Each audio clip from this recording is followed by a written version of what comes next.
Hello, everyone, and welcome back to another episode of 1990's Represent. We're still in our second cycle of 1996, talking about a movie. We're talking about the biggest movie of 1996 right here with Independence Day. Watched this again recently, had a really good time with it. It had been a while since I'd seen it. I want to say it's probably been at least 20 years. I don't remember when the last time I watched it was because I saw it in theaters initially when it came out. I think remember we watched it again over Thanksgiving of 1996 because I think it had come out on VHS around that time period. So I watched it a couple times on VHS, and then I think the most recent time I watched it was whenever it first came on DVD. So I don't know if I owned the DVD, but I remember watching it on DVD. I think with the director's commentary as well. But it had been a while since I'd seen it, and I didn't see the 2016 sequel, Independence Day Resurgence, I think it was called. Still haven't seen that. Heard that one wasn't particularly good, but I might still check that one out. But Independence Day is still a just very good time, just tons of great action, great destruction. I have my notes here for it. We're going to go through those notes. I'm going to kind of give my thoughts on when I saw it and stuff like that. So let me pull my notes up here. So Independence Day, first released July 3rd, 1996. I think this got hyped up at the Super Bowl, whatever the 96 Super Bowl was. 32 is when the Broncos won. So it would have been maybe 28, maybe? No, maybe not 28, because that'd be 4 years. So that's how math works. Let me see. So 2 years, Super Bowl 30. So I think is when they were advertising this. And they had these very, almost cryptic posters at the theater I was going to. And I think it just said stuff like ID4. I don't think the term Independence Day was even on the posters yet. It was just ID4. People were like, all right, what is this ID4 thing? And then as it got closer and closer to the release, just the hype for this movie at the time was kind of insane because it felt like it kind of came out of nowhere. Because I remember seeing the commercial during the Super Bowl, seeing the posters, and then we just got more and more in the month leading up to the movie, just tons of hype. So I remember we were going to go see this with my friend and his parents and I think his younger sister. We actually get to the theater and it is completely sold out for Independence Day. That is, I think, the first and only time I've ever been to a theater. This is obviously before you can pre-reserve tickets or anything like that. But I think this is the only time I've actually been to a movie and it was sold out before we got into the theater. We were debating on what we wanted to do. Do we want to watch a different movie? The only other movie that they were playing there, I think at the time, was Eraser, the Schwarzenegger film. And we didn't do that because I think my friend and I were probably old enough to watch it, but I think his younger sister was probably too young to watch an R-rated movie. So I think we just ended up basically going back to his house and playing video games or something. But I think he then saw the movie on his own, and then about a week later, he went for the second time, and I went with him. And that was my first time seeing it. So we basically had to wait a week for some of the hype to die down, to where we could actually get into a screening. It was kind of crazy. So just super hyped up. Kind of was cited as a resurgence in the mid '90s sci-fi resurgence, as well as kind of a key film in the disaster films of the time with obviously with better CGI. You could show more destruction. So you had movies like Independence Day and Twister in the same year, and then 1997 you had Volcano, and then you had other movies like that. Even the same from the same director. I think Roland Emmerich directed The Day After Tomorrow.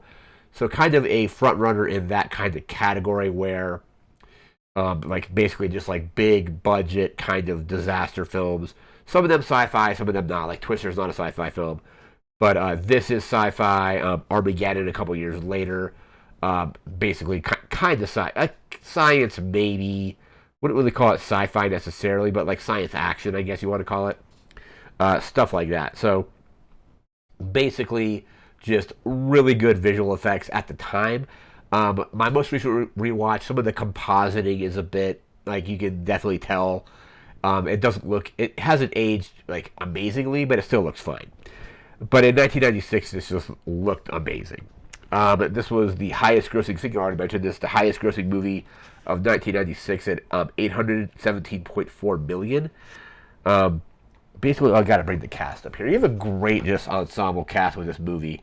We actually just pull up that cast list really quick because it's quite large. Pull up the cast here. So we're just going to go in order here. I think this is the first build. You have Will Smith. This is probably the first movie I saw with Will Smith because I think Bad Boys came out like a year before that, but I hadn't seen Bad Boys yet. So this is kind of my introduction to Will Smith on the big screen. You have Bill Pullman. I think the only thing two things I've seen him before and that I recognize him from were Spaceballs and I think While You Were Sleeping, the Sandra Bullock film. Jeff Goldblum is in this. Basically, kind of like had a great run in the 90s with Jurassic Park and then Independence Day. You then had The Lost World. And I think the most recent thing I had seen him in, recent like is not in release, was the Invasion of the Body Snatchers, because I remember watching that in a like sci-fi class I was taking in middle school. So Jurassic Park came out. That class would have been like that fall. So I saw that the Invasion of the Body Snatchers, the one with I think it's Donald Sutherland and Leonard Nimoy. Jeff Goldblum's in that. So then the next movie I saw him in, probably after that, was Independence Day. You have Mary McDonald. You have Judd Hirsch. Hadn't really seen Judd Hirsch in a lot of stuff. The only thing I kind of recognized him from was like a clip we watched in like a literature, or not a literature class, like an English class of, I think it's like Ordinary People, or is the name of the movie. And I think we watched like a brief scene of that movie in this class because we were studying. I forget exactly like what we were studying, but that was a clip I recognized, and my friend had recognized it because he was in obviously in Taxi, and that was like in like reruns on like TV Land at the time maybe. You have Robert Loggia. I don't think I had seen anything with him in it up to this point, even though very popular from Scarface, and I saw that a few years later. You have Randy Quaid, Margaret Collin, Vivica A. Fox. You have James Rebhorn, who I recognize from My Cousin Vinny. Harvey Fierstein is in this, and I recognize him from, I think it was Mrs. Doubtfire. Adam Baldwin is in this, I think more famously known as Jane in Firefly. You just make sure there, or Firefly and Serenity. You have Brent Spiner. Brent Spiner in this movie was really interesting because I had not seen Star Trek Generations yet, and I think that's the movie where Data gets the emotion chip installed, and he's acting kind of silly. So this is the first time I saw Brent Spiner doing any other acting aside from playing Data, and the Data doesn't usually act emotional unless it's like an episode where he's like being like manipulated by lore or something weird happens. So there's Brent Spiner's in this as well. You have James Duvall. I think we're into the kind of like more side characters, and then Harry Connick Jr. as basically Will Smith's like wingman, basically. So just a huge ensemble cast, and the film sets all of them up pretty well. Where a lot of them, it will briefly cut to like the president doing his thing, and then it'll cut to Will Smith getting recalled to like the base where he's working with Harry Connick Jr.'s character, and then all the other like not politicians, but like I guess politicians, because you have like the defense secretary and the generals and stuff like that, and then you have the kind of the farmer, like the crop duster family, Randy Quaid's character's family. So you have all these different characters that basically all kind of converge toward the end and middle of the film. So got the cast there. Great cast. I remember Roland Emmerich and Dean Devlin doing some promotion for Stargate, and I think they were talking about potentially this being their next film.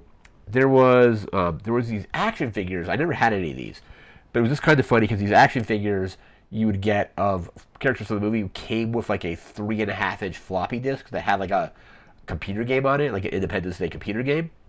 And I think the funny thing was they were only compatible, I think, with like Windows 3.1. Maybe they worked on Windows 95. I never had any to try out. But it was kind of funny that they didn't work on Mac, and Mac was kind of billed as the computer that saved the world because Jeff Goldblum's character uses a PowerBook 5300 to kind of show the alien countdown. He uses it to upload the computer virus into the alien like mothership. So it's kind of funny that these discs that came with the action figures were not compatible on the computer or the operating system, I should say, that saved the world because Goldblum has that PowerBook that he's carrying around with him for most of the movie. There's an interesting quote from Dean Devlin here when they were filming this, and it was about kind of, let me actually just pull this up because it's in the production set here. Basically, they wanted to do an alien movie where you actually see the aliens arrive, and he's like, whenever these aliens arrive in other movies, they're kind of like in the background or showing up in like the middle of nowhere and things like that. So basically, it says Dean Devlin was quoted saying, "quote For the most part, in alien invasion movies, they come down to Earth and they're hidden in some backfield, or they arrive in little spores and inject themselves into the back of someone's head." Basically, then Roland Emmerich was also saying, basically, would you hide on a farm or would you make a big entrance? So kind of one of the big marketing things, aspects of this movie is these ships show up kind of all over the world in major cities. Like the two big ones that get destroyed in the film are New York and Los Angeles. It's implied that there's these other alien ships in other like parts of the world as well. But a lot of it is basically they have like their like super laser that they blast down onto. Don't know what building they blasted down to in LA, but I think it's like Empire State Building in New York, and basically blow up that building. A huge shockwave goes out, destroys a bunch of stuff.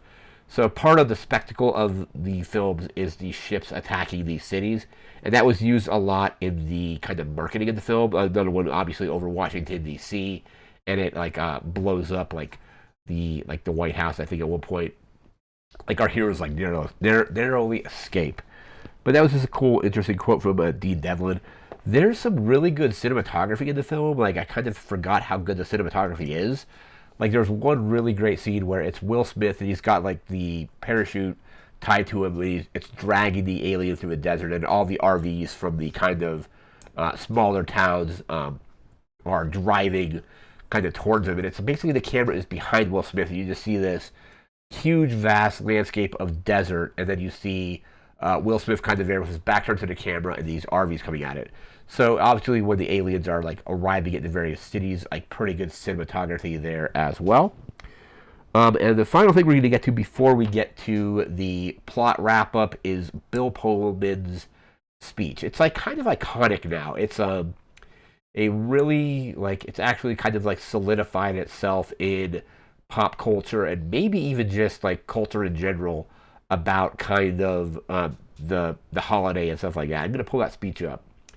I'm probably just going to read the entire thing. I'll leave a link in the description to where you can check the speech out because it's definitely one of the more iconic scenes in the movie. Bill Pullman obviously playing the president of the United States in this film. And the kind of concept is it's like a great like rally the troops kind of speech. So let me just pull this up here. And it says, quote, start. So it's good morning. In less than an hour, aircraft from here will join others from around the world, and you will be launching the largest aerial battle in the history of mankind. Mankind. That word should have new meaning for all of us today. We can't be consumed by our petty differences anymore. We will be united in our common interests. Perhaps it's fate that today is the 4th of July, and you will once again be fighting for our freedom, not from tyranny, oppression, or persecution, but from annihilation. We're fighting for our right to live, to exist. And should we win the day, the 4th of July will no longer be known as an American holiday, but as a day when the world declare in one voice, we will not go quietly into the night, we will not vanish without a fight, we're going to live on. We're going to survive. Today we celebrate our Independence Day. Just an iconic, kind of chilling speech in the film. Again, I'll leave a link in the description to check that clip out. But it's kind of has like taken on like a life of its own at this point. Like I remember like just hearing other people just kind of quote that, maybe not even knowing if it's like from a movie. Maybe it's because I think it's kind of become ingrained in kind of just culture in general. definitely in pop culture for sure around the time period of the holiday. But that's just an iconic speech. Could talk briefly about the sequel. Like I said, I haven't seen the sequel, but I remember like reading. I think it was like Toy Fair magazine. It was a magazine that was spun off from Wizard magazine. Wizard was more like comic book related news. I think it had like a comic book price guide, stuff like that. They did a thing called Toy Fair, which was more about action figures, but occasionally they just had like pop culture articles. And I remember reading like I think it was like 1997, like an issue in '97, talking about, and I think it was just people kind of like throwing ideas around for an Independence Day sequel, and it was like kind of like how it was of like Bill Pullman's character getting visions from his kind of telekinetic interaction with the alien that happens kind of in Area 51 in this film. But eventually, they ended up being like 20 years later. Independence Day Resurgence. Again, like I said earlier in the video, I haven't seen it. Heard it wasn't as good as the original. It definitely made a lot less money than the original. In part of my research, I was looking at this, and I think it only made some like 300 something million. So not even like it made its budget back, but not the multiplier that people generally when a film comes out, if a film makes more than 2.5 times its budget, it's considered to be successful. And I don't think Independence Day Resurgence did that, but the original film, which we're talking about here, definitely was more financially successful. But we're going to move into the plot of this film. So basically, it starts off. I think we just see like a plaque on the moon or something like that, or a plaque of the kind of like the moon landing. And it cuts to like a radio lab. They've got a great use of REM's "It's the End of the World that We Know It" playing. They basically discover this kind of radio signal, and they basically start contacting like all kinds of like government like agencies about like the signal and all that kind of stuff. So they call in like I think it's like SETI has discovered it, but then they bring in a bunch of other organizations like the Pentagon is involved, and they're like, well, how far away is this thing? And they're like, well, the problem is that the thing is it's actually slowing down because basically like it's coming from like the moon or around there, and they're kind of like emerging. But after that, we cut to New York, where we have Jeff Goldblum's character, I think David, playing a game of chess, and he's got to go to work, and then like everybody at work is talking about kind of the signal. He picks it up. Jeff Goldblum is able to discern that the signal is like refreshing itself or like recycling, but then eventually he discovers that it's actually a countdown to annihilation or something like that. We cut around to the president of the United States, who's kind of getting dragged in the press for like certain like policy or his age, I guess, and his policies. So at this point we're just setting up all the different players. So like a lot of the government agents that we hang out with, like the general and like the defense minister and the president, are there. And then cuts to Will Smith, and Will Smith is on leave for the 4th of July. So it's him doing this. Then we also see Randy Quaid's character doing the kind of like the crop dusting in like the California desert, or forget exactly what area in California it was. But this portion of the film is just setting up the different characters. And then the ships start kind of like emerging. They show up in LA, they show up in New York, they show up again all over the world. Will Smith's girlfriend, played by Vivica A. Fox, is an exotic dancer, and one of her like coworkers wants to go hang out with the aliens basically after like her shift, because they're hanging on a roof. She's got a sign that says like where it's like welcome home or whatever, like welcome back. I don't remember what the sign said. But she's like, hey, you shouldn't go to this. It's gonna be dangerous. And then Jeff Goldblum eventually discovers that they're going to attack. He basically gets out of New York with Judd Hirsch's character. They drive to Washington, D.C. to basically explain what's going on. There's history between Jeff Goldblum's character and the president. But basically, they start evacuating the White House. I think like one helicopter gets blown up, like the one, and then but they get off on Air Force One like just barely because the attacks are like happening. The president's wife is in like California, I think, and like she's like her helicopter doesn't make it. And then a funny scene in these movies is we have no problems with the humans getting like completely just eradicated by these aliens. But there's a scene where Vivica Fox's character is calling after Boomer the dog, and it's just this kind of like silly slow mo thing of the dog jumping from like car to car, and then it like flies through the door in this kind of like underground tunnel, like right as like a bunch of like things are just like exploding behind them. Pretty cool scene overall. But they're going around. They find the first lady, and she's been like seriously injured. Um, it cuts to like the Air Force base because like I think like they are then trying to do like launch a counterattack against it. So there's like a squad of like jet fighters with like Will Smith and Harry Connick Jr.'s character are part of. Their weapons are completely ineffective. These things are shielded, and then also the individual like alien fighter craft are also shielded. So they can't really do anything for them. There's a scene where what is it? Harry Connick Jr. is like they're trying to like outrun these ships, and Will Smith is like, "Hey, you can't bake at that speed." He's like, and then he's like, "Jimmy, no!" And he gets like blown up, or Harry Connick Jr.'s character's ship gets blown up.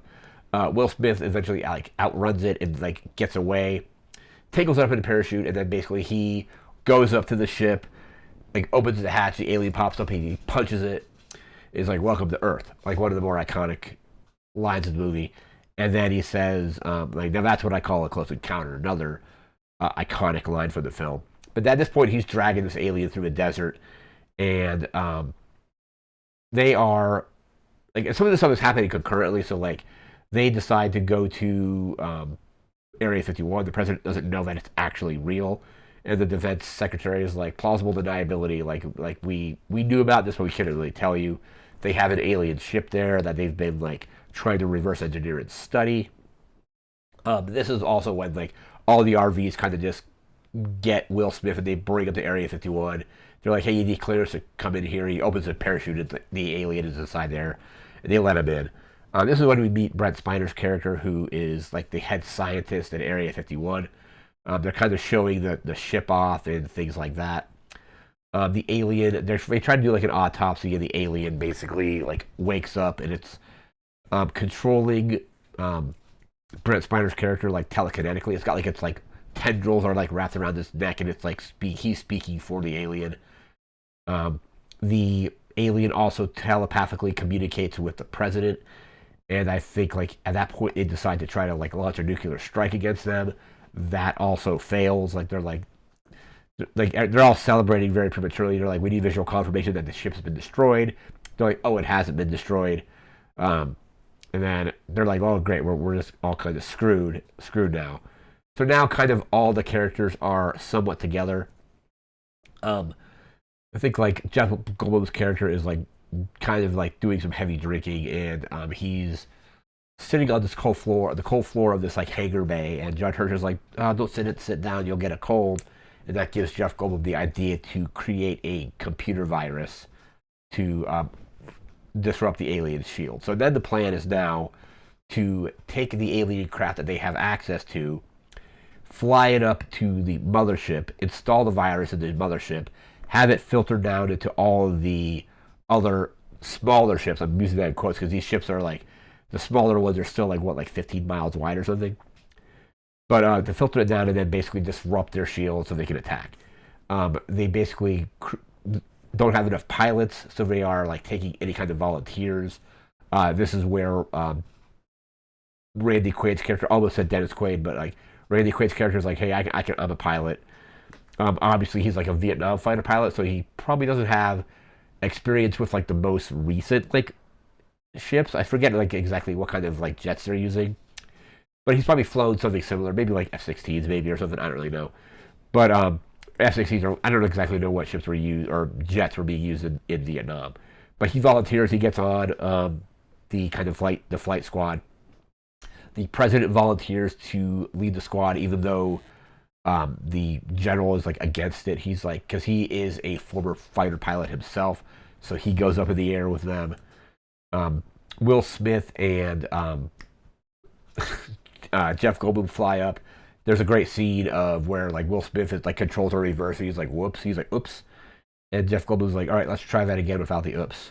And so they fly up, and the ship then at some point becomes, there's like autopilot. So like the mothership sees it or locks onto it, and it's starting to control it like by itself. Jeff Goldblum's like, all right, don't touch anything. Like, I figured that this was going to happen about them kind of like automatically taking control. And Will Smith was like, when were you going to tell me about this? And Jeff Goldblum just looks at him and says, oops. It's just a classic delivery. Like, the chemistry between uh, Will Smith and Jeff Goldblum is really good. So they get up there, they get the virus installed. The ship is kind of like stuck in like the like locking mechanism. So we're trying to get loose, and the aliens eventually are like, all right, what's wrong with this ship? So they're like overriding like the windows and all that. So we're sitting down, and they basically are like, all right, cool. The virus is uploaded. It's good to go. Let's get out of here. So they launch the nuke. It goes through a bunch of stuff. They get dislodged. There's a chase to get them out of the mothership. Something I didn't notice or recognize, like I heard it definitely this time when I saw it. I didn't hear it the first time I saw it, or on the most recent time, but before this, which was years ago still, is there is a line. Apparently, it's like literally like cut from Jurassic Park, and it's must go faster. So like Jurassic Park, you have them getting chased by the T-Rex in the Jeep, and Jeff Goldblum was like, must go faster, must go faster. They use that line again when Will Smith and almost said Jeff Daniels, Jeff Goldblum are escaping the ship. Jeff Goldblum's character says, must go faster. And apparently that wasn't Jeff Goldblum saying that like in the moment. It was them like taking that clip from Jurassic Park and inserting it into the movie because they Roland Emmerich and Dean Devlin really like that line. It's a funny line. So like when I heard it this time, I'm like, hey, that's from Jurassic Park. That's interesting. They escape though, and the fighter jets are basically ready to attack. They fire a missile, still doesn't work. The shields are still up, and they're like, all right, well, break off the attack. We're like, it's over. And then Bill Pullman's character, because he's the one that fired it, he's like, nah. He's like, let me try one more time. So he fires one more missile, and it goes through. Everybody starts attacking the ship.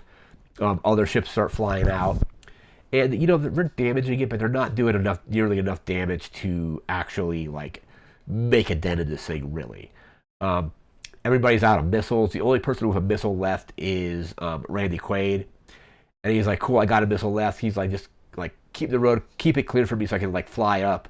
And basically, the super weapon is opening up, and like they're gonna fire the missile at the laser cannon.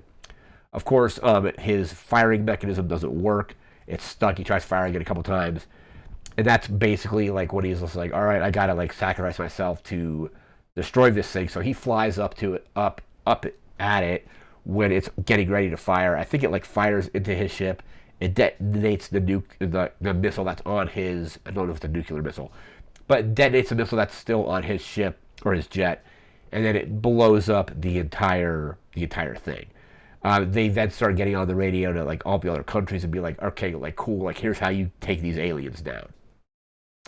After that, basically, we have they lost contact with Jeff Goldblum and Will Smith, so there's no contact. But then they find like something on radar that like their ship is like landed in the desert, and they kind of just walk out. They're smoking their cigars, they're having a good time.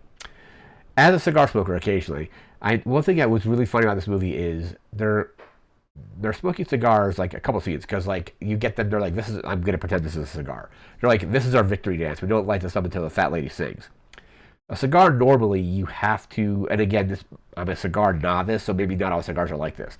Every cigar I've ever had, you have to basically decide that is going to go in your mouth. You have to use a guillotine cutter to cut a very thin slice of it off so you can actually smoke it. Jeff Goldblum and Will Smith, they're smoking cigars, but they're not. You never see them cut the things off, and like basically they just pop it in their mouth and they get to go. It's a very minor kind of thing about the movie, but they get back and everybody's celebrating that the ships are like getting destroyed, and that's kind of where the movie ends. I remember talking to a friend in my sophomore year. So that was the sophomore year being 1996, like kind of like the fall after this movie came out. And I think on the screening that he went to a July 3rd screening, a late screening. So like by the time it hit July 4th in the movie, it was actually July 4th. Just a little detail I remembered there. But the movie, it still holds up. It's still a lot of fun. It's a little bit on the long side. It's close to like 2.5, not quite 2.5 hours long. I don't know if there's any way to really speed up like the film and make it like maybe be like 15 minutes like shorter. But it's a little bit on the long side. But I still had a lot of fun rewatching this. Just like the plot is kind of thin and the characters aren't necessarily super well developed. But you're not really there for that. You're there for aliens blowing stuff up. You're there for the humans eventually like finding a way to fight back against the aliens. So just still a really good time. I ended up watching it. I think it was on HBO Max is where I streamed it. But yeah, just biggest movie in 1996. Glad I rewatched it. Had a good time with it. That's going to do it for this episode. We'll be back again in a few days with a video game or computer game. Don't know when that's going to be just yet. We'll be back in a few days with that. So remember to like, comment, share, and subscribe. We'll be back again in a few days. So thanks again for watching. Take care and have a good one. See ya.